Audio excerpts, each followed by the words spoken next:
Chers amis internautes, bonjour, bonsoir. Diodo, pourquoi t'arrêtes pas de toucher tes lunettes? Parce que c'est comme ça, c'est un tic que j'ai. Je tiens à vous préciser que mon directeur de la publication, Germain Gueff, a été emmerdé. La police est venue le voir, l'interviewer à la prison centrale de Poissy. Dis donc, qu'est-ce que c'est que ça, les quenelles? Il n'a pas été mis en garde à vue, mais bon, il a été obligé de témoigner de sa responsabilité. Alors, Germain Gueff, il est à la maison de Poissy, et là, les flics sont venus l'interroger. Il m'a dit de dire à tous ceux qui ne seraient pas contents d'aller se faire enculer. Puis de téléphoner à Germain, après il se charge de vous répondre.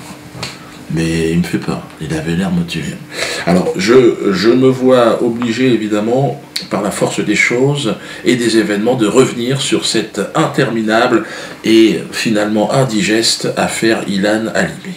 Bien que parfaitement étranger à cette affaire d'homicide, mon nom revient inlassablement dans les médias comme pour corroborer, vous savez, le retour aux heures les plus sombres de l'histoire, le retour du Troisième Reich bantou cette fois-ci, avec le virus Ebola en prime et la chiasse mexicaine en 10 de der. En 2014, 2 films, longs métrages, vont sortir pour commémorer la mémoire d'Ilan. Pour que jamais nous n'oublions le calvaire enduré par ce jeune garçon. Bon, et puis pour faire un petit billet aussi, il faut être honnête, parce que dans show business, il y a le mot business. Donc il y a les DVD, tout ça, ils vont se frotter, ils vont se régaler avec la promo qu'ils ont. Ils ont été faire la promo à l'Elysée et tout. À mon avis, ils vont vendre des gommes, des stylos, des briquets, même des slips. En même temps, c'est pas moi qui vais blâmer la production, je fais pareil.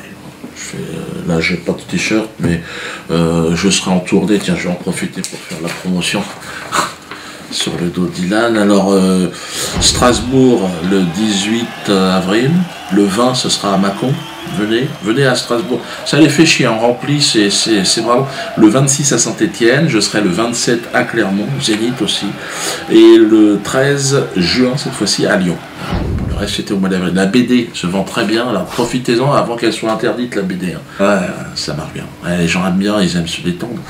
Et puis, il y a le bal des quenelles. Alors là, dépêchez-vous pour le bal des quenelles, parce que là, il ne reste plus beaucoup de place. D'ailleurs, si vous aviez un endroit très grand dans la région de Dreux, on serait peut-être intéressé, parce que là, on va être obligé, il faut très très grand. Il faut que ça soit des hectares et des hectares. On peut faire ça en extérieur. C'est bien qu'il y ait un peu d'électricité, un champ, quelque chose qu'on visite, qu'on pourrait louer. Parce que là, à mon avis, on va dépasser les 3000 personnes et ça ne rentrera jamais dans le garage. Je reviens sur cette affaire Halimi. Alors, le premier film donc, de fiction sur l'affaire Halimi va sortir le 30 avril. Donc on est en plein dans l'actualité. Alors, tout le monde en parle. Puis alors évidemment, on parle de ma gueule systématiquement, parce que le réalisateur, un certain Alexandre Arcadi, ouais, il ne connaissait pas, très très mauvais le mec, mais il ne peut rien. Mais alors, au niveau de son œuvre, je dirais qu'il a toujours été très régulier, c'est de la merde, depuis le départ. Et ça ne changera pas avec ce film. Mais alors lui, évidemment, il a choisi évidemment, systématiquement, ce vieux grabataire, de me cracher à la gueule au moment de la promotion de son film. Une histoire tellement poignante, tellement vrai, que j'ai été un peu propulsé comme ça, comme si l'ombre d'Ilan était avec moi et cette ombre m'a guidé. S'il y a une nécessité à ce film, elle est dans la réponse à ces événements, dans la réponse à ce pseudo-humoriste, dans la réponse à ces gens qui essaient de créer la discorde, de semer la haine. Je sais pas pourquoi il m'en veut, Alexandre Arcadi. Il est né en Algérie, pourtant on a des racines africaines. Et moi, mais lui, il a été viré d'Algérie, par contre. Et sa famille, on leur a dit foutez pas. Je sais pas ce qu'ils ont fait, ils ont peut-être dérobé des choses, on ne sait pas. Moi, je sais pas apporter des accusations sur quelqu'un quand je ne sais pas ce qu'il a fait. Mais ils ont été obligés de se tirer. Et ils ne retournent plus. C'est un petit peu comme Enrico Macias. Enfant de tout pays, oui, mais pas en Algérie, ils veulent plus de toi.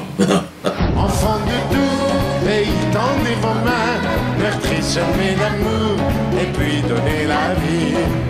C'est une mission qui s'est fixée pour le grand Israël, c'est de me cracher à la gueule. Donc je suis quand même obligé de lui répondre à un moment donné.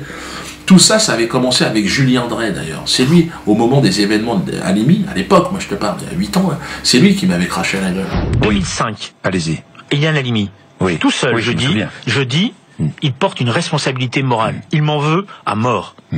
Il me fait un procès. Le procès tourne, je le dis honnêtement, au meeting politique. Je le gagne. Oui. Alors que, je le dis honnêtement, ma phrase, je le reconnais, elle était lourde. Et que je me donnais pas lourd de ma peau. Mais je le gagne parce que je fais la démonstration dans le procès de ce qui est en train de se passer. À l'époque, la gauche, toute la gauche autour de moi, je suis tout seul dans le prétoire. Elle me dit t'as exagéré. Je dis c'est maintenant qu'il faut combattre. Moi je l'avais bien au départ, hein. Julien Drey, il a essayé de me refourguer une montre d'ailleurs. Mais c'était trop cher. Je lui ai dit tu te fous de ma gueule, il m'a dit oui. Donc j'ai compris qu'il voulait m'en glisser une petite. Et lui, au moment de l'affaire Halimi, il était porte-parole du Parti Socialiste, il avait pris le micro, il avait dit oui, l'affaire Halimi, c'est l'effet Dieudonné. Ouais, j'ai dit ferme-la, t'es fou toi. Donc on a été voir un juge, et puis le juge m'a dit écoute, Julien, on se connaît, on fait partie de la même loge, bon, je connais très très bien sa famille. On va faire comme ça. Donc il a été relaxé. Ah, t'es trop fort. J'étais prêt à tout laisser tomber, je m'en fous de répondre à cette polémique, toi. Mais le problème, c'est qu'apparemment, il y a Ruth Halimi, la mère d'Ilan, qui aurait réagi. Et c'est des propos qui ont été recueillis par un journaliste très honnête. Irréprochable, mec, il a peut-être pas la carte, mais bon, tu l'entends un petit peu raconter tout et n'importe quoi. Et alors Ruth lui aurait dit à ce journaliste, qui est dans toutes les bonnes confidences, que j'aurais, moi, Dieudonné, le sang de son fils sur la conscience. Qu'est-ce que c'est que ces conneries? Bon, je sais pas si c'est vrai, hein, mais bon, écoutez l'autre. Regardez le regard qu'il a. Alors Ilan Halimi, cette femme qui est une femme douce, qui est une femme cultivée, qui est une femme qui a beaucoup d'amour pour les gens, m'a dit, c'était en septembre dernier, Dieudonné a le sang de mon fils Ilan sur la conscience. Il a donné le permis de tuer à Fofana et sa bande de barbares. Alors là, Ruth, je suis obligé de réagir. Je pense que tu t'es laissé entraîner dans une sorte de logique qui voudrait que je sois, moi, Dieudonné, responsable de tout sur cette planète. Et pourquoi pas de réchauffement climatique. Attendez, ça suffit, Ruth.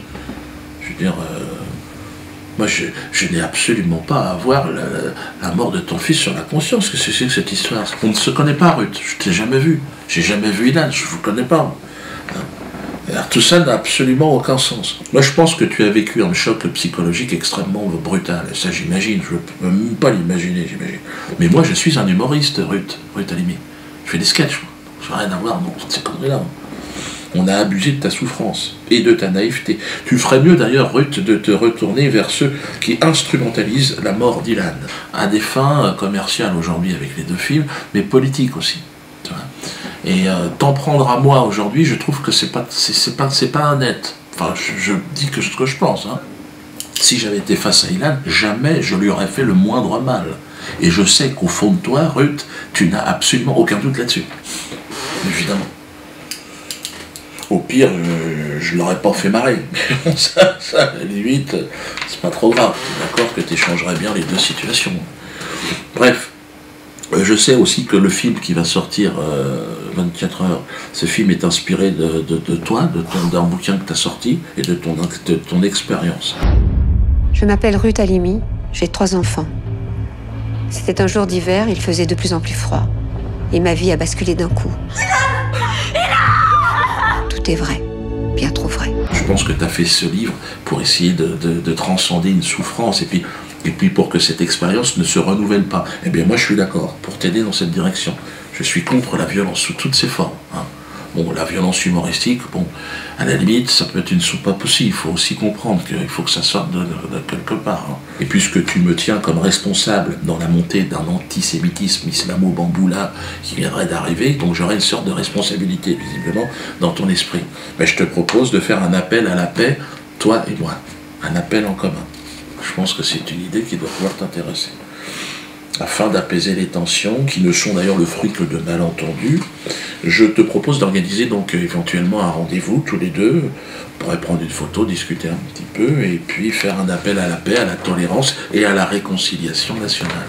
Je pense que ce sera un message très fort au Théâtre de la Main d'Or ou partout ailleurs. Enfin bon, peut-être pas à l'ambassade d'Israël, si c'est possible, parce que là, je suis pas sûr de sortir. Je te propose d'ailleurs, pour rendre la chose encore plus efficace, une rencontre avec une autre femme, Madame Bourarache. Comme toi, elle a été privée injustement d'un être cher, son mari, père de ses enfants assassiné par un gang de barbares juifs, celui-là. Bon, on en a moins parlé, mais bon, le procès arrive, et je pense qu'une photo entre vous deux, ouais, ce serait vraiment de nature à apaiser les choses sur le plan national, voire même international. Et je serais évidemment heureux d'avoir été à l'initiative d'un tel événement. J'espère que tu sauras, Ruth, saisir cette main qui t'est tendue, hein, sincère, noire, bon, hein, par les temps qui courent, de toute façon. Et fais attention, Ruth, à tous ces salopards, ces charognards qui sont autour de toi. Et qui profitent encore une fois, toi, de ton fils jusqu'au bout. C'est atroce. Mais nous avons perdu une bataille, mais pas la guerre, comme disait le général de Gaulle. Vive la France.